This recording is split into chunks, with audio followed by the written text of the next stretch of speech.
नमस्कार, स्वागत है आपका इंडिया साइंस चैनल के इस खास कार्यक्रम में जिसका नाम है कोरोना को हराना है। हमारे देश में कोरोना के मामले तो अब काफ़ी कम हो चुके हैं, लेकिन इस वक्त चर्चा कोरोना के नए वेरिएंट XE को लेकर हो रही है। कहा यह भी जा रहा है कि ये वेरिएंट बहुत तेज़ी से फैल सकता है, लेकिन क्या ये हमारे देश के लिए खतरा बन सकता है? इस पर बात करने के लिए आज हमारे साथ मौजूद हैं अखिल भारतीय आयुर्विज्ञान संस्थान यानी एम्स दिल्ली के सेंटर फॉर कम्युनिटी मेडिसिन विभाग में professor doctor Sanjay Rai. Doctor Sanjay, आपका बहुत स्वागत इंडिया साइंस चैनल पर। नमस्कार जी, थैंक यू। जी। डॉक्टर संजय, ये जो XE वेरिएंट है, क्या ये कोई नया वेरिएंट है या फिर ओमिक्रॉन का ही एक सब वेरिएंट है ये? देखिए, ये जो सार्स कोरोना वायरस 2 है, आरएनए वायरस है। तो आरएनए वायरस जब भी रिप्लिकेट करते हैं तो म्यूटेट होते रहते हैं और हजारों से ज़्यादा म्यूटेशंस अभी तक हो चुके हैं। लेकिन सारे म्यूटेशन से हमें मतलब नहीं होता, कुछ म्यूटेशंस से ही मतलब होता है जिनको हम वेरिएंट ऑफ कंसर्न करते हैं। या तो उनकी इन्फेक्टिविटी ज़्यादा हो जाती है, या सीवियरिटी ज़्यादा हो जाती है, या इम्यून को एस्केप करने लगते हैं उनका। ये जो एक्सी जिसकी बात आपने की, अभी जो 5th वेरिएंट ऑफ कंसर्न आया था, हाँ, ओमिक्रॉन, उसी के ओमिक्रॉन के भी में कई म्यूटेशंस अभी तक हो चुके हैं।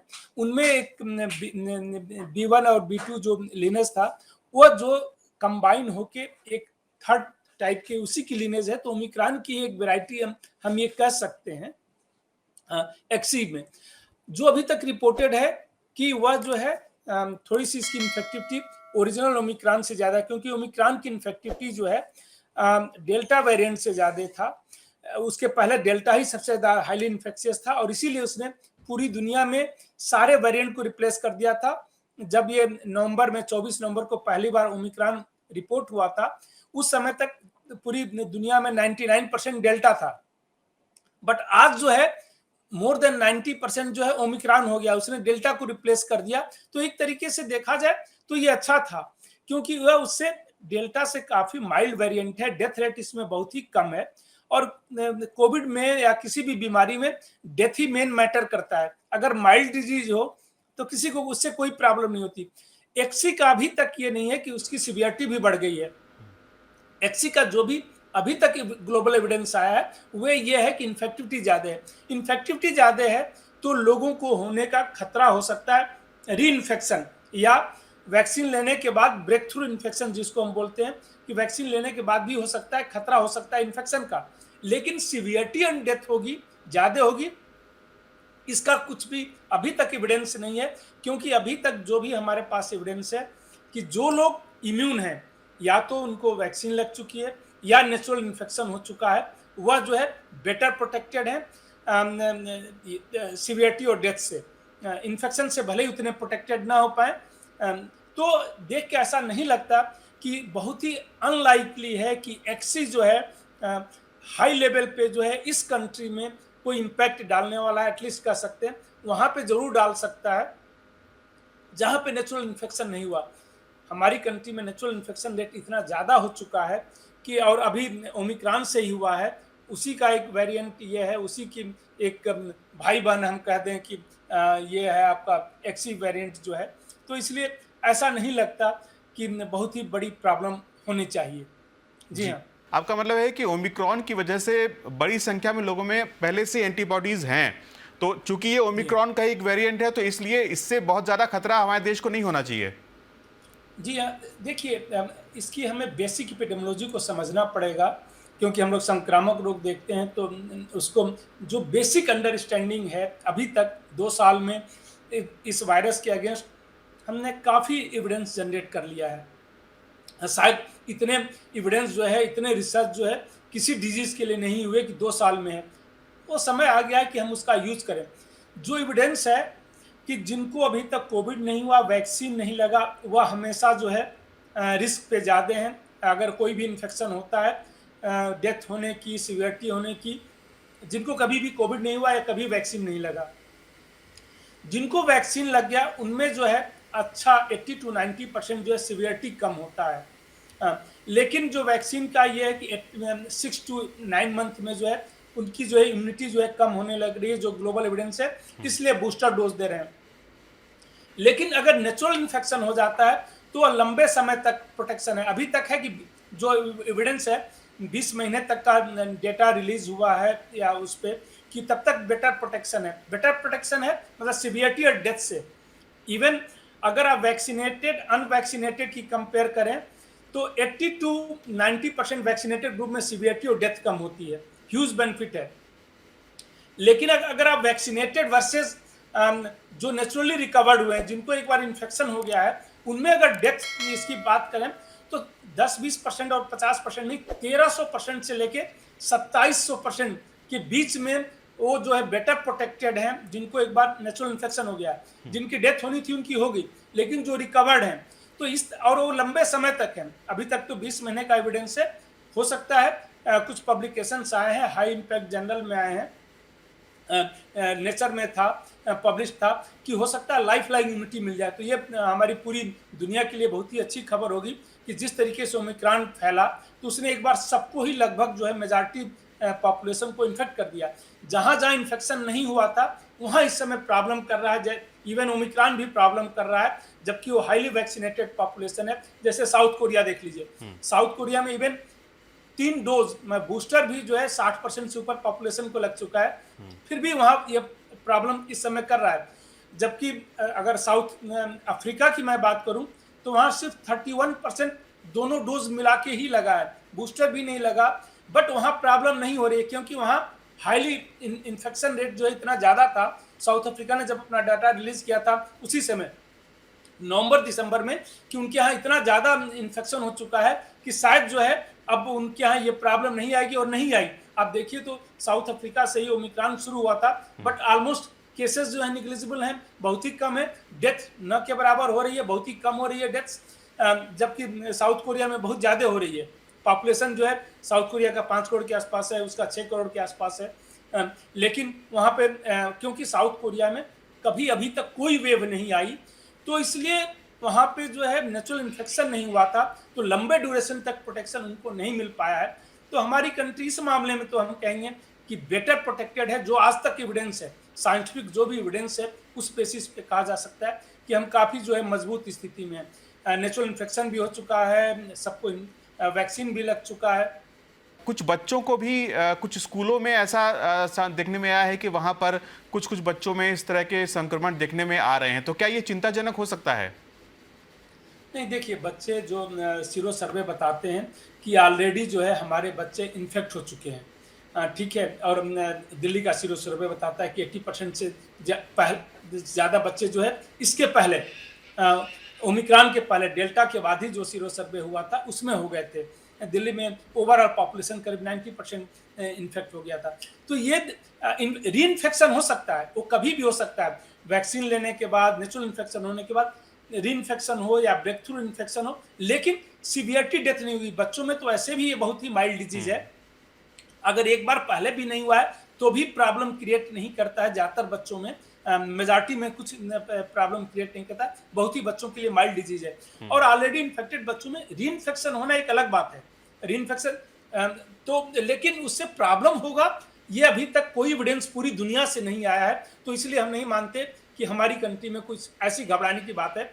तो पैनिक नहीं करना चाहिए, हम हमारे पेरेंट्स को या बच्चों को डरने की जरूरत नहीं है, सतर्क रहने की जरूरत है। जी हाँ जी डॉक्टर साहब, जैसा आपने ये XE वेरिएंट के बारे में बताया कि ये ज़्यादा इन्फेक्शियस है, तो अभी तक क्या जो बाकी देश हैं जहां पर ये वेरिएंट देखा गया है, क्या वहां पर इसकी वजह से संक्रमण बड़ी संख्या में हो रहे हैं, इस वक्त देखा जा रहा है क्या?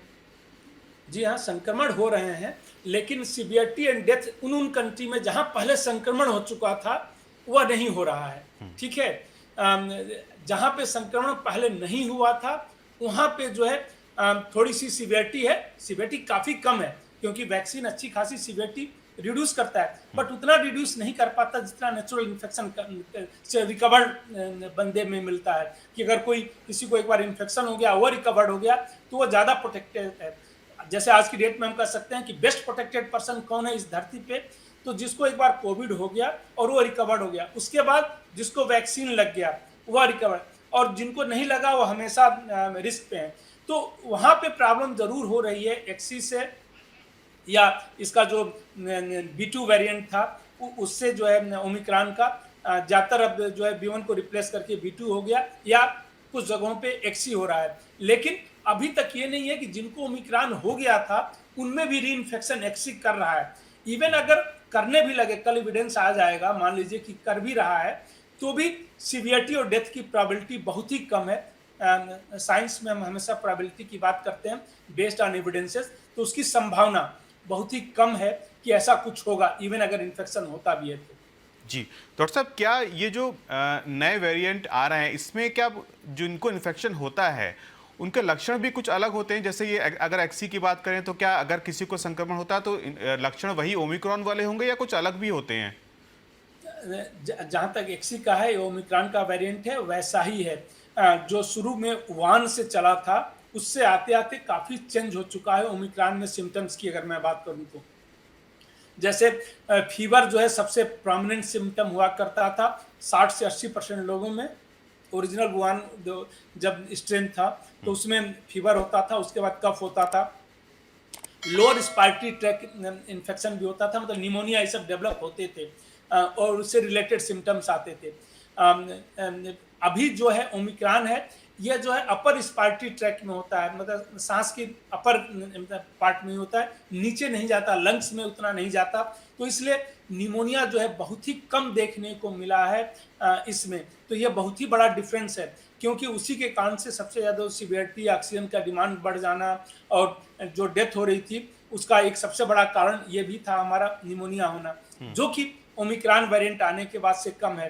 तो एक्सी में भी अभी तक वही देखने को मिला है कि उस तरीके से नहीं है जो डेल्टा या उसके पहले के वेरिएंट में था। तो सिम्टम जो है थोड़े से चेंज हुए हैं, बट लार्जली वही है। जैसे रनिंग नोज जो है जुकाम टाइप का सिम्टम, या स्क्रेची थ्रोट बोलते हैं कि हमेशा गले में खिसखिच होना, इस ओमिक्रॉन और इसमें है। जबकि यह मेन सिम्टम जो है हमारे डेल्टा या उसके पहले के इसमें नहीं था। वहाँ पे खांसी आना और बुखार आना जो है मेन लक्षण थे।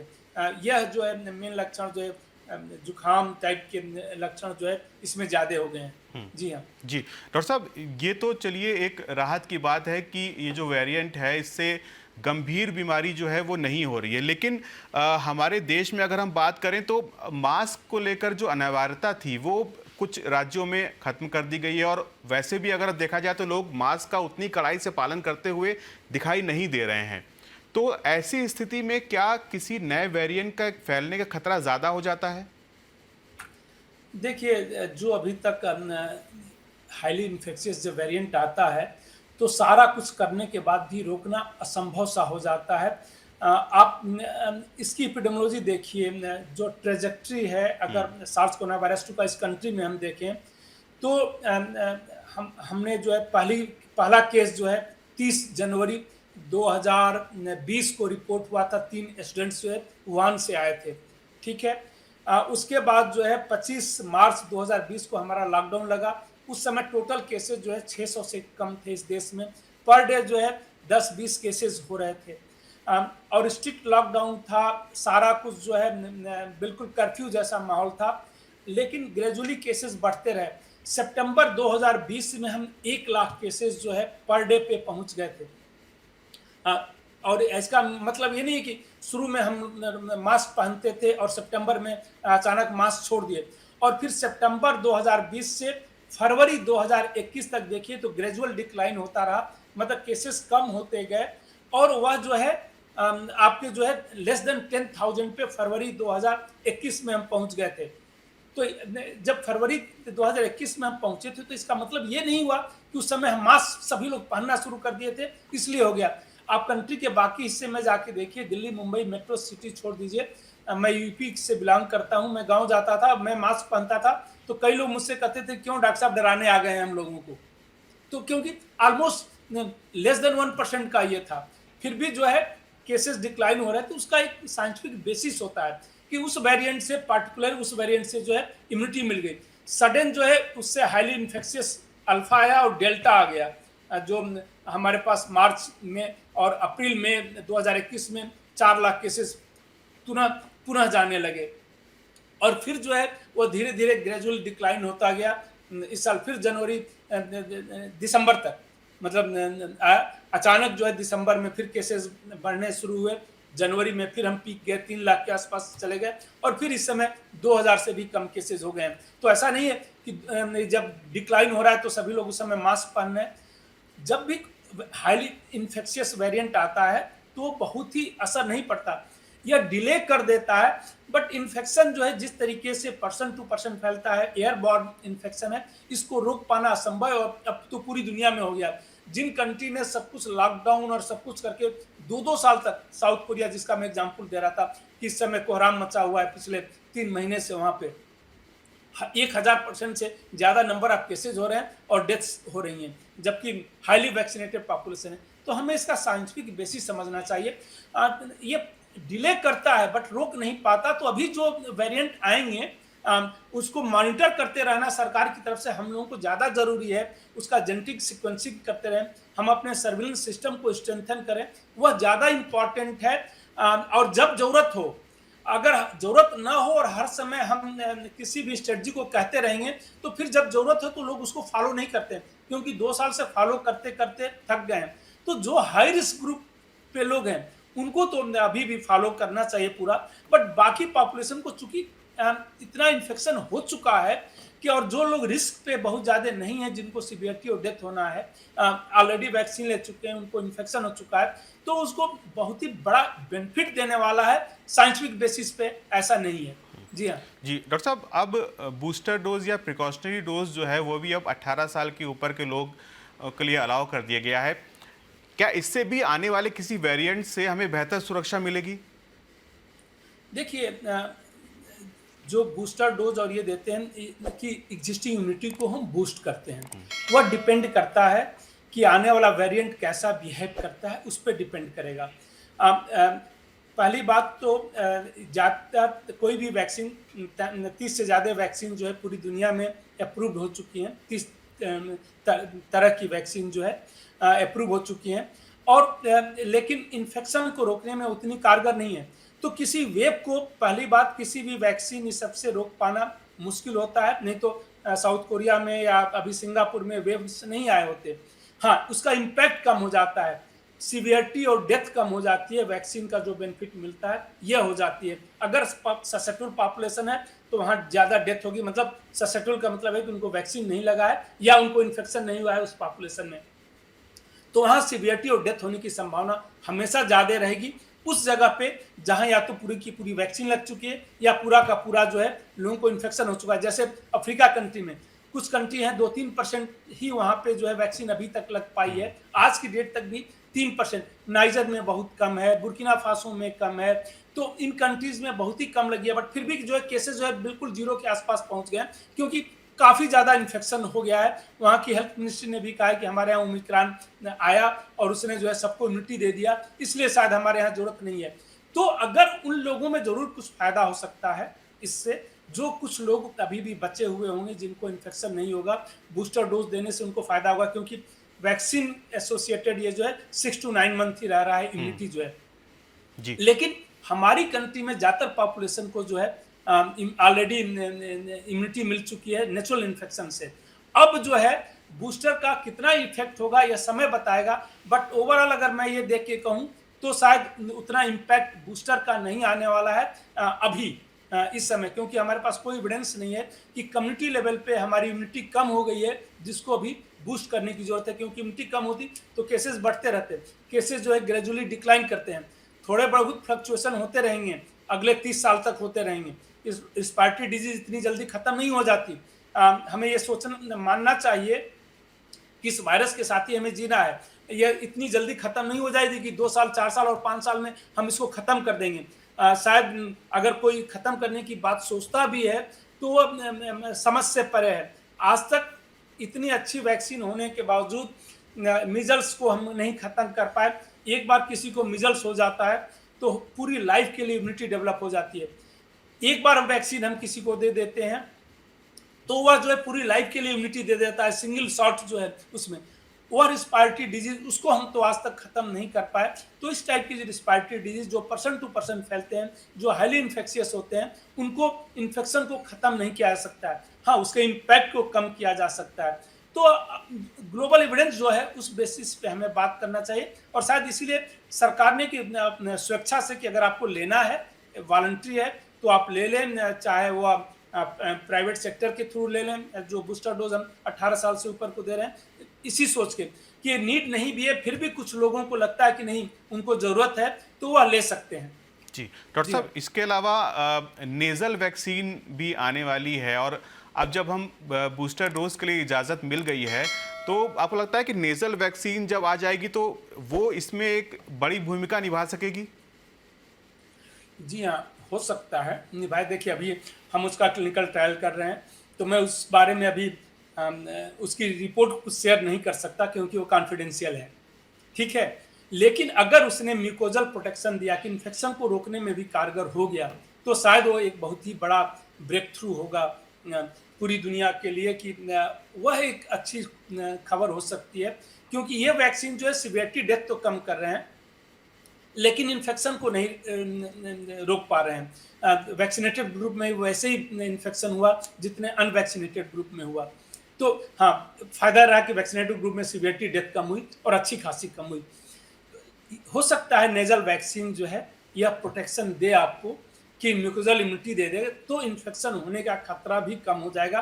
अगर ऐसा हो जाता है तो फिर एक बार वैक्सीन लेने के बाद वो ट्रांसमिट आप दूसरों को नहीं करेंगे डिजीज, तो वह प्रोटेक्शन मिलेगा, जो कि अभी तक नहीं मिल रहा है। ऑल्दो एक जरूर हम भ्रम का वातावरण बना देते हैं कि नहीं वैक्सीनेटेड ग्रुप वाले जो है इन्फेक्शन नहीं फैलाएंगे, अनवैक्सीनेटेड फैलाएंगे। जितनी स्टडीज हमारे पास हैं वह ये दर्शाती हैं कि वैक्सीनेटेड ग्रुप में भी वायरल लोड उतना ही है जितना अनवैक्सीनेटेड ग्रुप में, और ब्रेक थ्रू इसलिए उनको इतने इन्फेक्शन भी हो रहे हैं, सीवियरिटी डेथ कम हो रहे हैं। तो जो फैक्ट है वह जानना चाहिए। तो फैक्ट यही है, हो सकता है नेजल वैक्सीन आए और ये काम करे, बट अभी कहना कुछ भी जल्दबाजी होगी। बट शुरू के रिजल्ट से मुझे उम्मीद है कि ऐसा हो सकता है। डॉक्टर साहब, बहुत बहुत धन्यवाद हमारे साथ बात करने के लिए और इतनी उपयोगी जानकारी हमारे साथ साझा करने के लिए। थैंक यू, नमस्कार। तो कोरोना को हराना है कि आज के एपिसोड में इतना ही। अगले हफ्ते हम फिर हाजिर होंगे। तब तक आप अपना ख्याल रखिए और विज्ञान से जुड़े रोचक कार्यक्रमों और विश्वसनीय जानकारियों के लिए देखते रहिए इंडिया साइंस चैनल। नमस्कार।